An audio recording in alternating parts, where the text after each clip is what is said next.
Empire.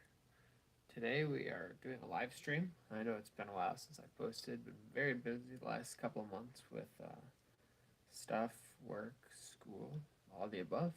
Um, Today's live stream, I thought I'd just take some time and work on the model trains and hope some people can join into the chat here and have a fun time. Just give me 1 second to get a couple things pulled up here on the computer.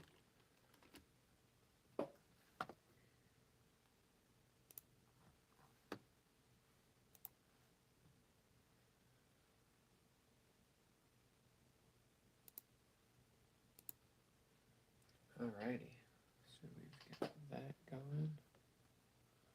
Hello, Skylight Junction. Long time no see. That would be correct. Yeah, it's been a while. Hello, everybody. Hello, Ethan. Hello, Wawa. Mainline. We're just working on a couple trains here. I know it's been a while, so we're gonna get back into it. I went to a train show recently, so I'll show off some of the stuff that I got at that train show. I'll be working on this here. This is a train show find, and yeah, we're just gonna hang out and do a couple things. So to start off, primarily, this here is a Walthers mainline.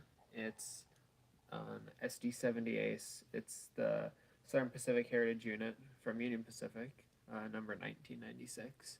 So I picked this up at a train show. It's got Soundtrax decoder. It's DCC and sound. I got it for $145, and he said all he had done was take it out to take a couple pictures. There were a couple things wrong with it. It's missing the top number boards up here. Also, one of the ditch lights was really dim. So I reached out to Walthers, and they're going to be sending me some number boards. So that's good. And then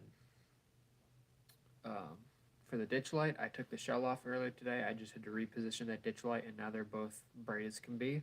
So it looks really good. The detail on it right now is not phenomenal, but I went ahead and ordered a PTC antenna for the top. It's a 3D printed one, resin 3D printed, so it's going to have a lot of good detail. And then also ordered the Walthers Super Detail Kit, which has all the grab irons and everything like that. So the detail kit's coming tomorrow, and then the PTC antenna array is coming in a couple of days here.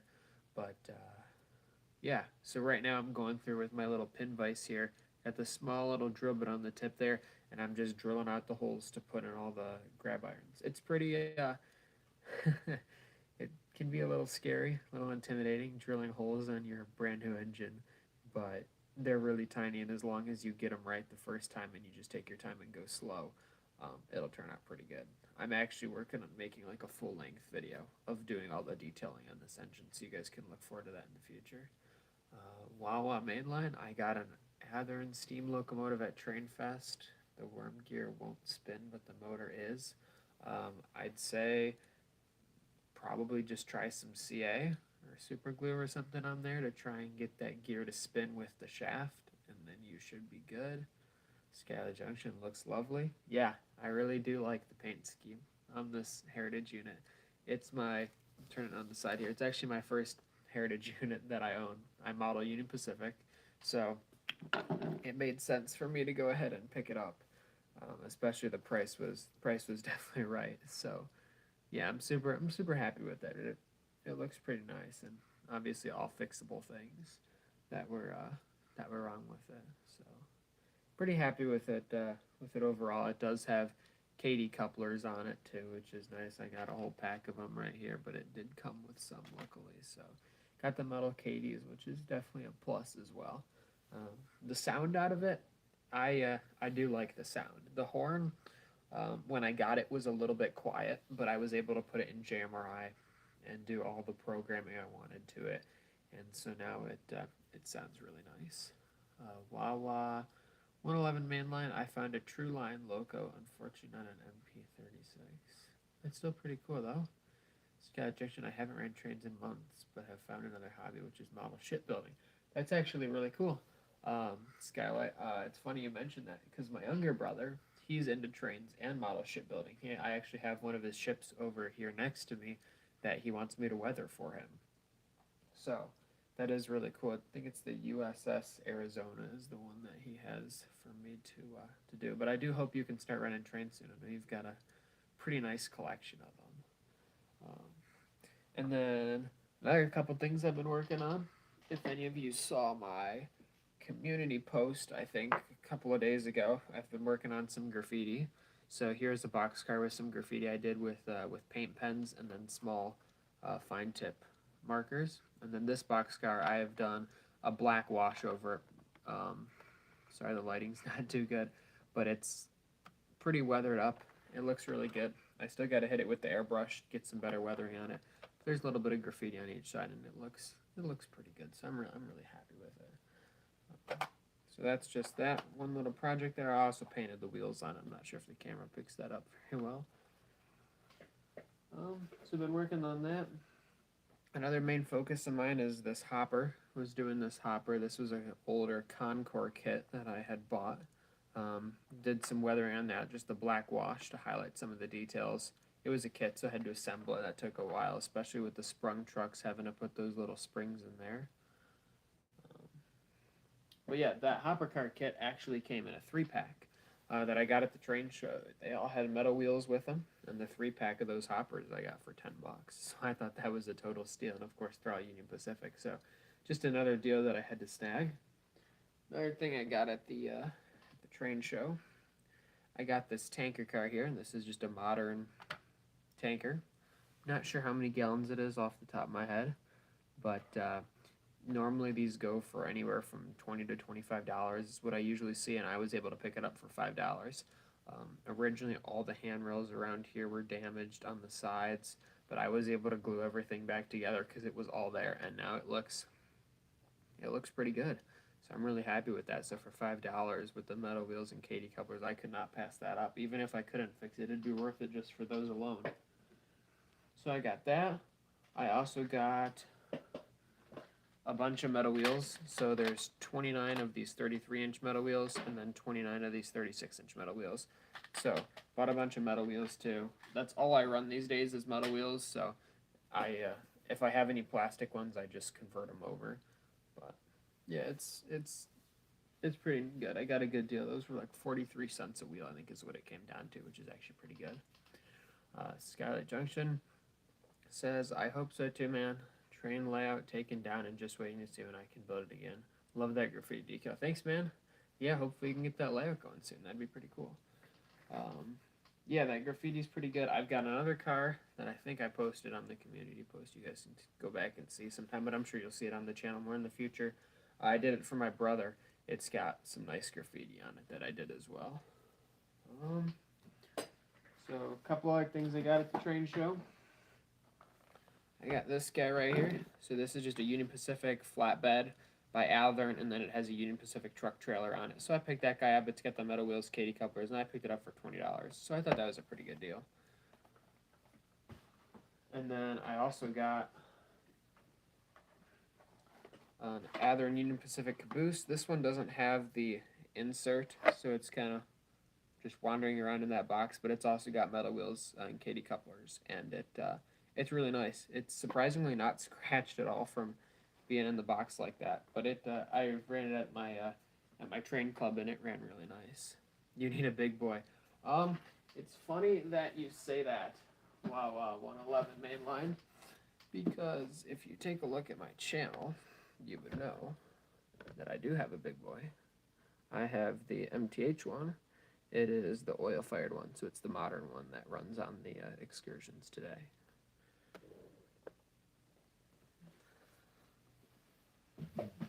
So yeah, I picked up that caboose, those couple of things. I've been wanting one of these for a while, but couldn't find one for a price that I wanted to pay. So for $25, I picked up a Railbox High Cube. Sorry for the glare there, but I was pretty happy to get my hands on one of those finally. Hey, no way, a big boy, sweet. Yeah. You have the Reverossi on pre-order, pretty nice. Yeah, I really like the MTH one. It's the 2020 run, so it's got smoking whistle and everything, all the sounds. It's the crew chatter. It's a really nice model. So I'm pretty happy with it. If you guys take a look at my latest video, actually, I believe it's roughly a minute or so, maybe 2 minutes into the video. There is a clip of the big boy in there. So if you take a look at that one, you'll be able to see it there. It's a pretty neat engine. It also features this engine running here too in that video. My only MTH steam is 9,000. I'm not too familiar with that locomotive, but I know a lot of the MTH steam engines had pretty good details, so I'm sure it's a fine model. Also, I can't really fit these in a frame right now, but I got, if you guys look them up, I got two of the Atlas TTX yellow articulating auto racks. So um, it those are pretty nice. I got those for a really good price as well. But that was pretty much it all. That was pretty much all that I picked up at the show. You know, some hopper cars, a couple new pieces of rolling stock, and some wheels, and this engine and the auto racks. So pretty decent haul. I went for more of a quality over quantity type deal. So I bought a lot of things that were, you know, really nice stuff that I've been looking for. So I was pretty happy with the train show. I got everything at pretty good prices as well. Let's see here. So that's why the big boy was in that vid. Lol. Yeah, yeah. That's I decided I'd throw a couple clips of the big boy in just so you guys could see it. I'm not sure how much I've posted about it on my channel, if at all. So I was like, hey, let's throw a clip of the big boy in. So I threw a clip of the big boy, and I thought it was pretty cool. I thought you guys might enjoy that. It's a 412.2. Somehow it runs on 18-inch curves.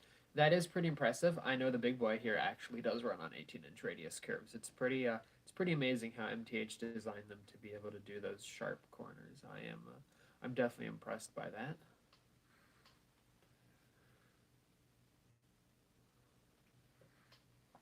Let's see here. Anything else that I should show?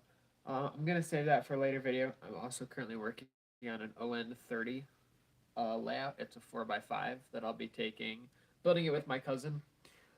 We're going to be taking it to train shows in the spring, hopefully, if we get enough progress done. But we're hand laying track. We bought all the rail, all the ties separately, so it's making our own switch. So it's quite the project. So I'm working on that in the background too.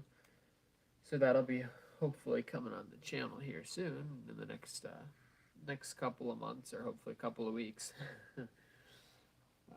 But yeah, a lot of projects going on. I've got a couple other things I'm working on. It's kind of in pieces right now. This is an Athearn ready to run. It's ready to roll. Sorry, it's AC 4400 Union Pacific. And what I did is I took out the original motor, which was this guy here. It did have two flywheels. I took one of them off, but it was kind of a noisy motor. And then I bought one of the Athearn Genesis motors, so I'm working on swapping that out. Unfortunately, I ran into a problem where one of the drive shafts weren't long enough, so I have to find a way to extend it, which I did.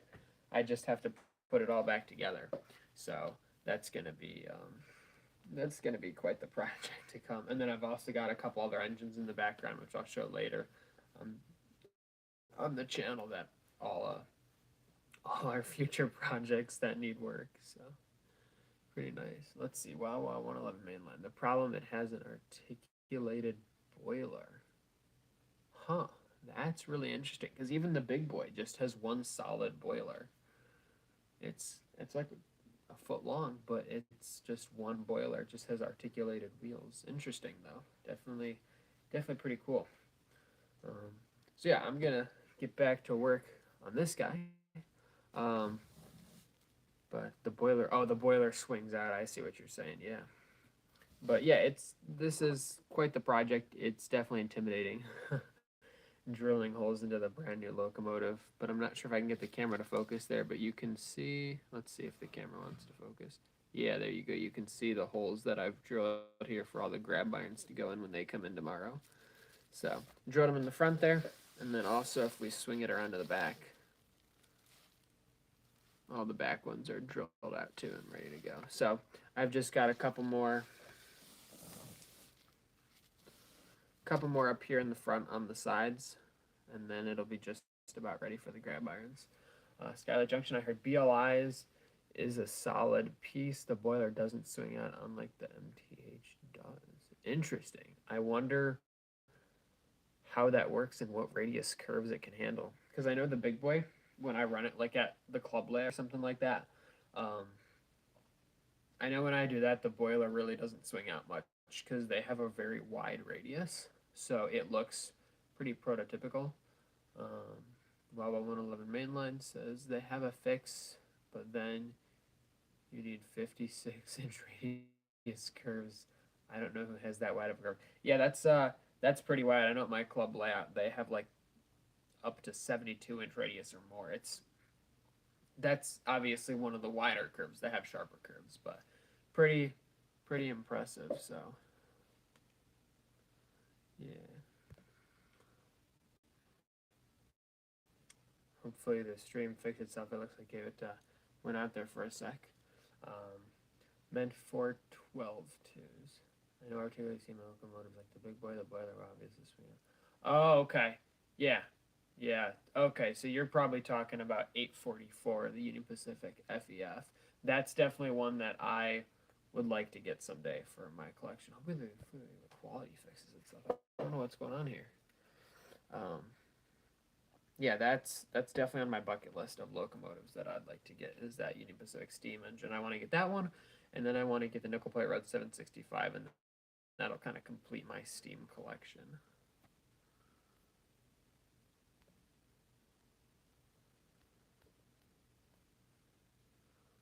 Eight 44 is a beaut. Yeah, I bet. I bet she is. I've seen her in a lot of videos, and I would really like to get my hands on one of those someday if possible. My 3985 loco has its tender flanges pop off all the time. Interesting. That is really interesting. I'm actually wearing a shirt right now with 3985 on it, so pretty neat.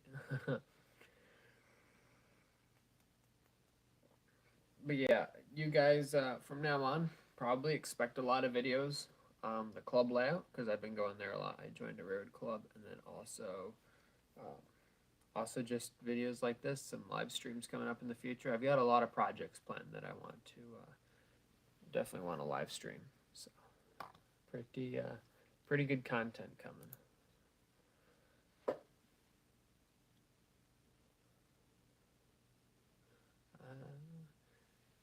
Ethan Armoridge wants to get the 4014 O-gauge Lionel train steam engine locomotive.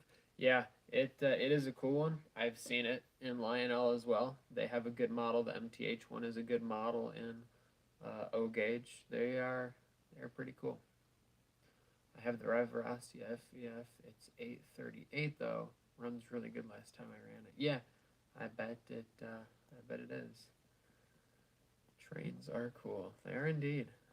I have 8444. So funny you say the 8444. I actually saw that at a train show recently, but I wanted the 844 instead, so I didn't end up buying it. But I don't even remember what the price was or what manufacturer it was. I just remember I caught a quick glimpse of it, but no, I wanted the 844. But yeah, the type of locomotive is really cool with the what are they called? The smoke deflectors on the side there. Pretty cool. How much does it cost? Which one are you referring to? You're referring to the O gauge 4014? If so, I'm not quite sure on that.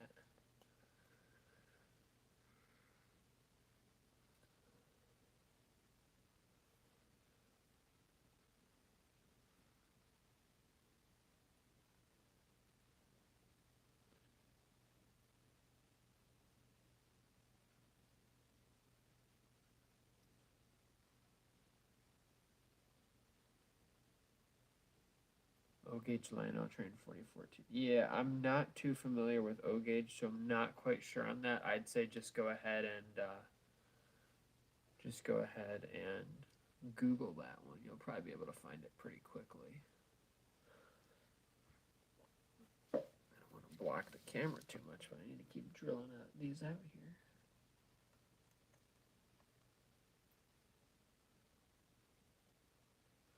So yeah, drilling out these can definitely be a little bit scary, but as long as you just take your time and go slow, it works out pretty well.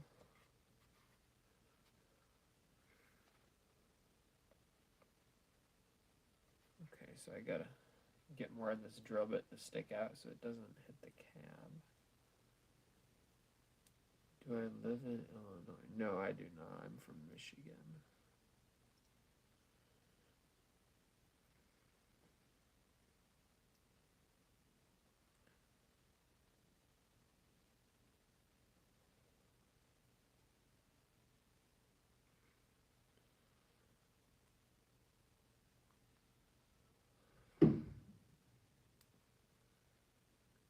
But yeah, I guess I'll show a couple of the other locomotive projects that I have in store coming up soon. I have although I'm out of UP, I have a CN-9, which I want to get working on. Um, I have to drill out the ditch lights, put in real ditch lights, doing a whole LED DCC thing to it, and then I basically have an identical thing in Union Pacific too, another Union Pacific -9 that I want to work on. So hopefully those are going to be two projects that are coming soon. Hopefully I will post those on the channel once they're complete, or possibly some progress updates to those if you guys would be interested. I question Walther's marketing. The new Metro Mainline logos are incorrect with the town name. They only needed to do like 2 seconds of research. Right? That is definitely interesting. I don't have too much experience with the Walther's stuff. This is not my first Walther's locomotive, but in the past I've had pretty good luck with them. But that is interesting how they are incorrect. A lot of manufacturers can be lazy these days. Yeah, they can be. Scale Trains, though, I will say, I do have something on pre-order from them. I've heard lots of good things about Scale Trains and having everything and down to just every detail almost perfectly. So from them, I have on pre-order the 2 auxiliary tenders for the big boy. So the one that just says Union Pacific and the one with the American flag. So I pre-ordered both of them from Scale Trains in there. They're not due till like July of next year, but hopefully I'll have them when they come in. They're the rivet counter ones, so they're gonna look pretty good behind the big boy. F40s are literally just old lifelike shells. Huh. That's definitely interesting.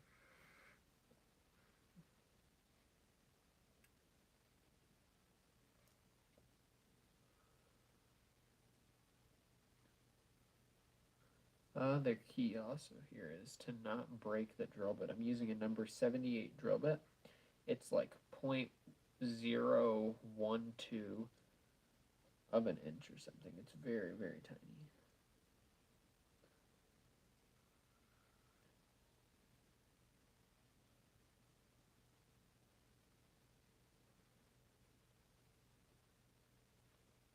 Also, if you guys know any good place to get the MU hoses for locomotives, definitely let me know. I found some good ones on like eBay, but they were trying to charge way too much for shipping, and I was not going to pay more for the product. I was not going to pay more shipping than it cost for the actual product.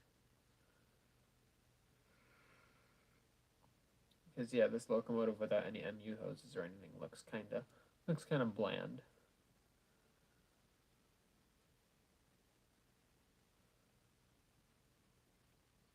There we go. So we got all the way through the shell there now. I typically will drill all the way through the shell because I don't necessarily know how deep I need to go, but in case I have to end up pushing the grab iron, all the way through, I'll have. I forget. Is this a Zoom meeting? No, this is not. This is a YouTube live stream.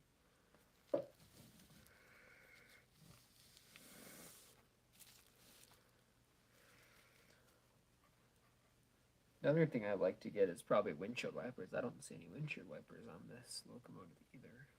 It'd be pretty neat to add someday.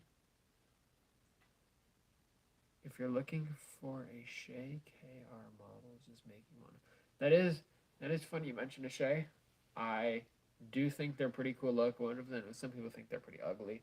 I do like the Shays. I think they're pretty neat, but I am not currently looking one. But if I ever am, I will keep that in mind.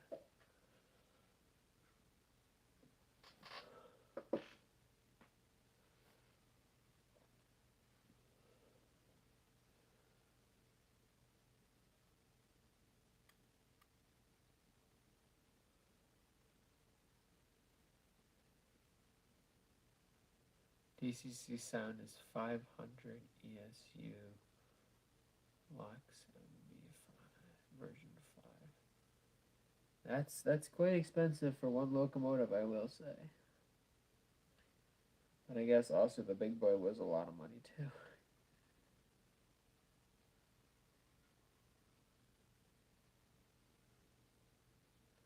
It's die cast metal. Yeah, same with the big boy. It's also die cast metal. It's either that or it's brass. I'm not sure which one. What's the most amount of money you guys have spent on one locomotive? Drop it in the chat.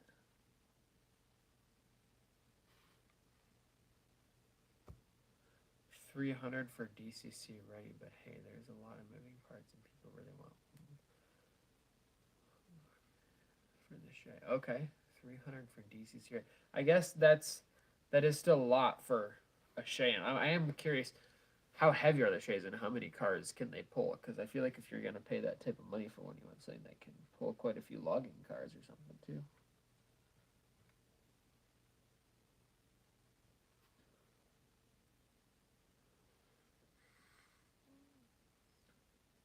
Can't remember my most expensive.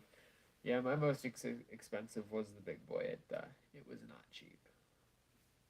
And also when I bought it, it had a couple of issues also that I had to sort out on it. So that was definitely an interesting adventure in itself.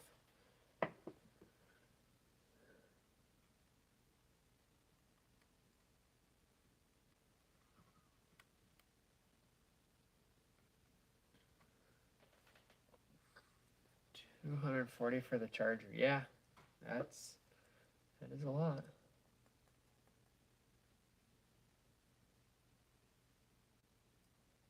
Still in product testing, but the thing looks to have a really smooth drive. Basically around how it should have been. Well, that is good because the Shays have a lot of moving parts. So hopefully they do have a pretty smooth drive. That'd be pretty good. I know Walthers claims that this mainline locomotive has the same drive as the Walthers Proto line. So the main line has the same as the Proto line, just so that they all have really good running quality. So I know this one runs super well. I think my most expensive is three-way Taibatuma Rossi, Chessie Hiawatha, and John Wells. That does sound pretty expensive. The Hiawatha is definitely one that I would like to get someday, but probably not anytime soon.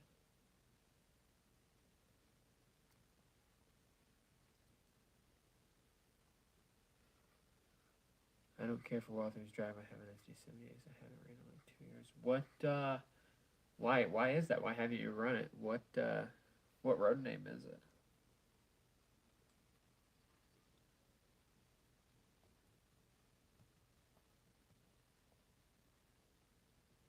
Union Pacific. Oh, sweet.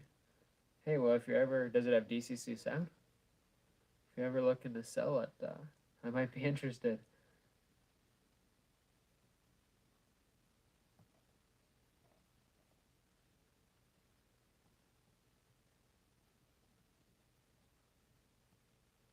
DC, okay.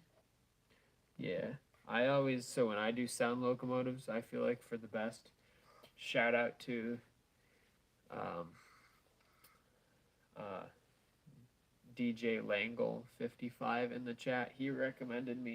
Um, he recommended me a special soundtracks decoder. And that's so far what I've been using for most of my DCC sound installs, and they're pretty nice decoders. Their running quality is smooth. Their sound is great. They're pretty good for the value. They're like $65 or something. You can get them on Yankee Dabbler and sometimes a coupon code too. It's that one right there for anybody who's wondering. Those are just the standard ones for diesels. They're pretty good. So if you're ever looking for a good sound decoder, put in a DC diesel. I highly recommend those. And then speaker wise, the Soundtrax Sugar Cubes. In one locomotive I put two of them in, but they're pretty nice as well. They sound really good. It's CSX GP15, I think. Okay, that's pretty cool. I don't have any HS Gear Southern Pacific diesel engines. My only tsunami I had burned almost a fire. That is not good. That definitely is not good.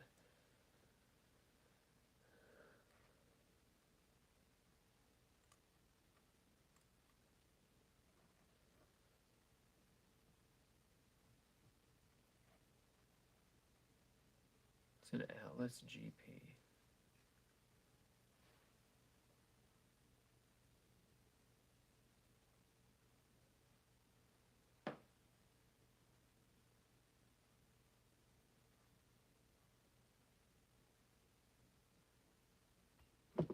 All right, so I think we've got all the holes drilled for all of our grab irons, so that is pretty good.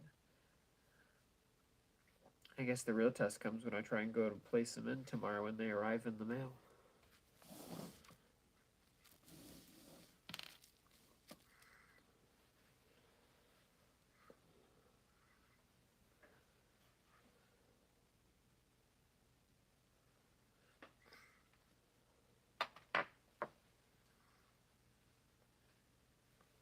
I can say my cheapest was a Bachmann DD40.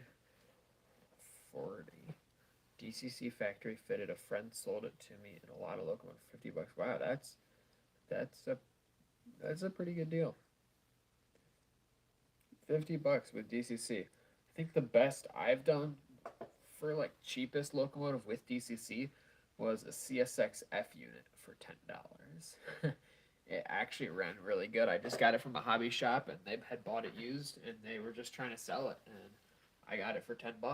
And I don't model CSX, but I was like for the price, it's like worth that for the decoder. It was a great deal and it literally runs beautifully. That's awesome.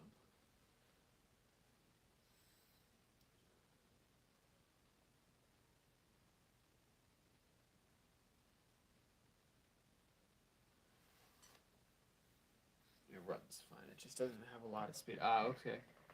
I'm almost wondering, like, if since you haven't run it in so long, I'm wondering if you were to before that, if it had been running well, if you were to take that SD70 Ace apart, clean it all out, re-lubricate it, clean the commutator, make sure you don't have any carbon buildup between the plates on your armature.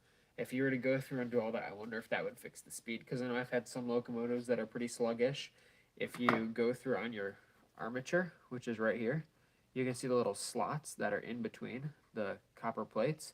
If you go through with just like a toothpick or something really fine, maybe a knife blade, and you just be really careful and you clean out those little grooves, and then you take some isopropyl alcohol or a fiberglass pencil and you clean that armature, you can really enhance the performance of your motor. It'll make it quieter, it'll make it have a higher top speed, lots of things. It was like the out of the box. It's the gearing. Interesting. I find that really interesting. I know this Walther's Mainline SD70 Ace, and then my buddy who's got a Walther's Mainline Union Pacific SD70 Ace. Both of them run absolutely silent. They pull a bunch of cars. So I'm definitely interested to hear about that.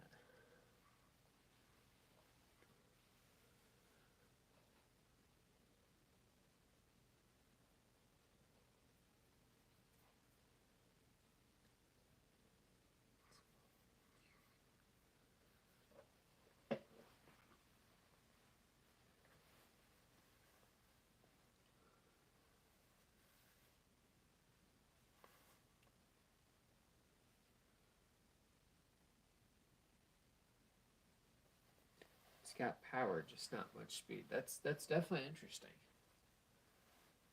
Definitely interesting. I've never heard of that issue with the Walther's Mainline because I know they're usually pretty good. Don't think I have anything else to work on for now. I want an undecorated Mac, but I can't find one. Yeah, those are probably pretty hard to find. What brand were you looking for? I know my buddy has a CSX Kato Mac here that we're working on putting DCC sound in. Any brand. Yeah, well, I'll definitely keep an eye out for one.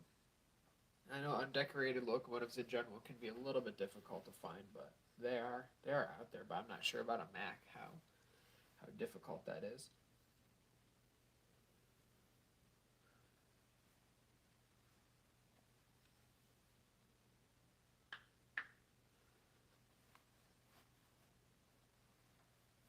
I need to make an SD70. It's pretty cool. What road number or what road number and road name would you do on that? And how would you do it? Would you just do spray paint, or do you have an airbrush? What would you do for that? Metra 500. Oh, I see what you're saying. The new one. Yeah, I remember. I've seen a couple pictures of that one with the airbrush. Sweet. Yeah, I've got the Master G airbrush, and I know that's a pretty good one. I'm gonna go ahead and get some tracks up here on the desk really quick, and I'll put this locomotive on the tracks and operate the sound so you guys can hear.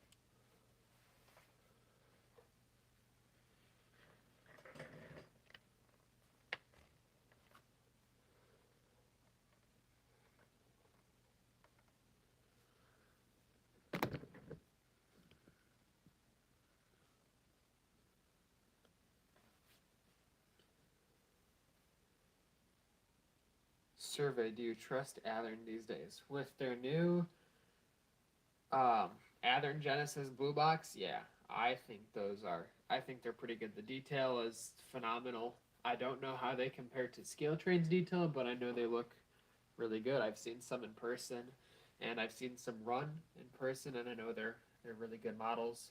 So these days, the modern stuff they're releasing, especially the big boy I've seen, their modern big boy that they've come out with, and they're pretty nice. They've got the smoking whistle and all that, I believe. Um, so yeah, these days I'd say I do trust them. Some of their older stuff, like the ready to runs, those are a little noisy. Not sure if it's the motors or the drive, but I'll find that out when I go ahead and replace the motor. But yeah, I'd say these days definitely think they're releasing some nice stuff. Athearn is basically a ripoff at this point. Why would you say that?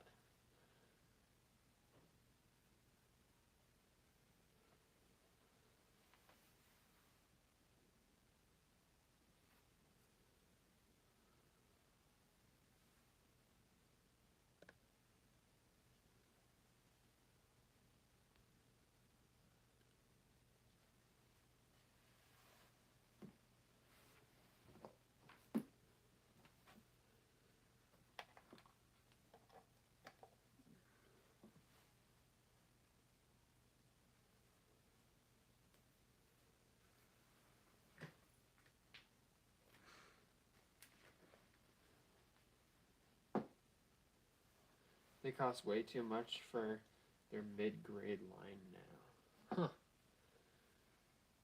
RTR.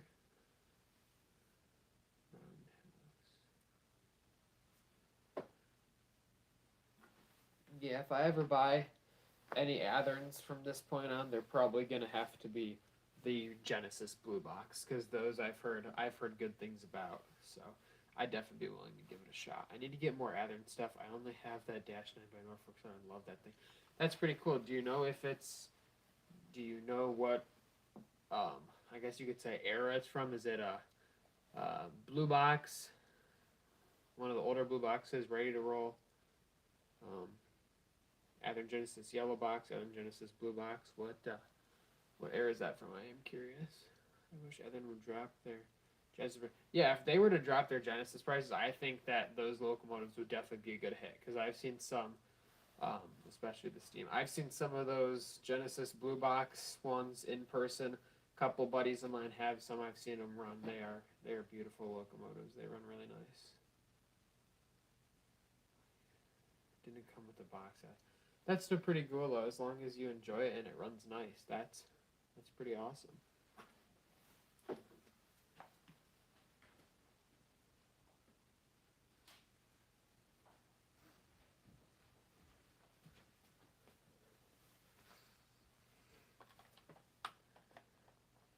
So another problem that I had, I think I mentioned it with the ditch lights, is one of them was a lot dimmer than the other one. You could see one of them was really vibrant, and then the other ditch light on this locomotive here, um, you could barely see it all. It almost looked like it was burnt out. So I went ahead, took the shell off. Super easy fix, just had to be readjusted a little bit, and now both ditch lights look pretty nice. So you'll be able to see here in just a second.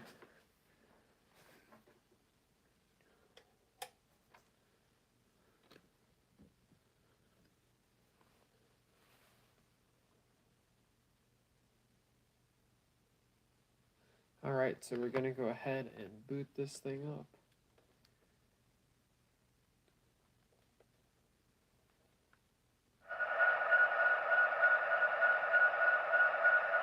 So with our headlight here, usually it does a startup sequence, I'm not entirely sure why.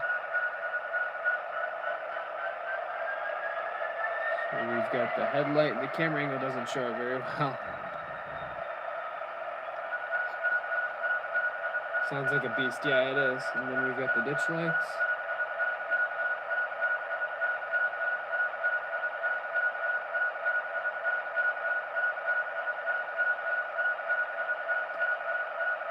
Yeah, there's the ditch lights. It definitely hard to see in that camera angle, but it's pretty nice.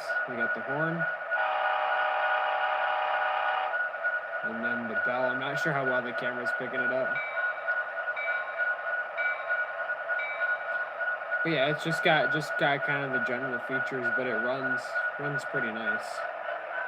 I definitely need to add a little bit of momentum on it so that it doesn't speed up too fast.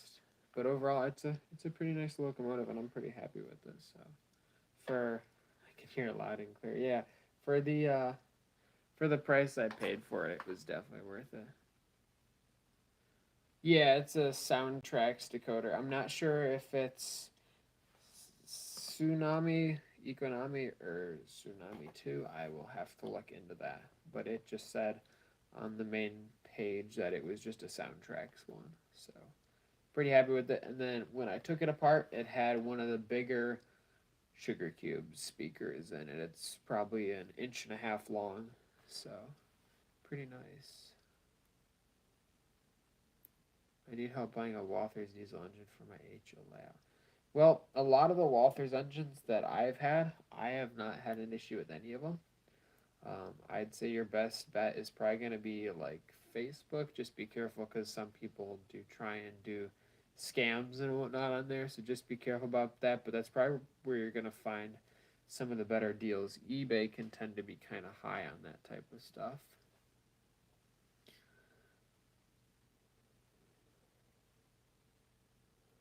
Yeah, if you guys have any more questions, feel free to drop them in the chat. If not, I think I'm going to be ending the stream here in just a minute.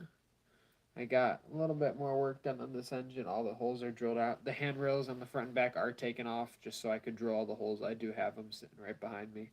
So eventually I'll be releasing, as I said at the beginning of this video, a full length video on doing all the detail parts on this locomotive. So that'll show it in a little bit more depth.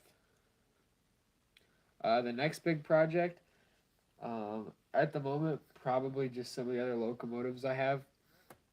Nothing, nothing too major, but yeah, that's probably what there is to come. So yeah, well, thank you guys so much for watching and tuning in. I hope you all enjoyed, and I wish to see you next time in the next live stream. And watch out for the upcoming videos. Have a good one.